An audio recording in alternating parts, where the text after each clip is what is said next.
Ok.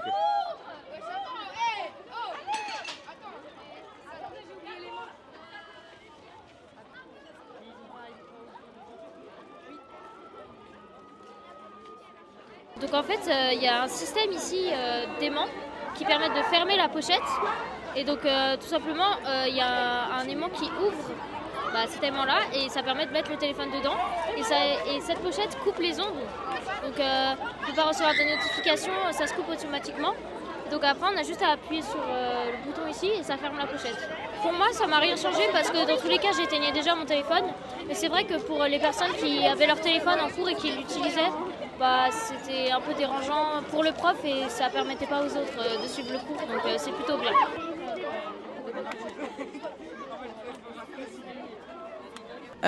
Dans un premier temps, ils se sont tous dit que c'était insupportable, qu'ils n'allaient pas survivre. Après, même nous, en termes d'organisation, on s'est dit que ça allait être compliqué, mais après, au final, ça se passe plutôt bien. Il y a eu une petite semaine d'adaptation, même le temps que les élèves comprennent comment ça fonctionne réellement, et au final, ça se déroule plutôt pas mal. On leur ouvre, donc là, avec l'aimant, ça déverrouille le bouton. Ensuite, ils peuvent, vas-y, mettre ton téléphone dedans. On appuie juste dessus.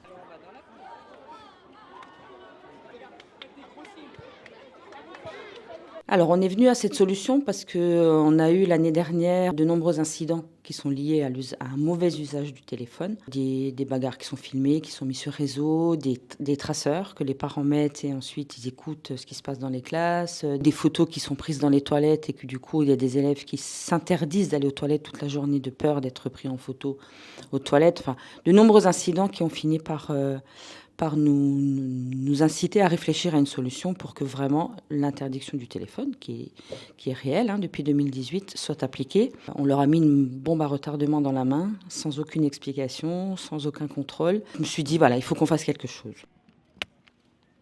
De rien.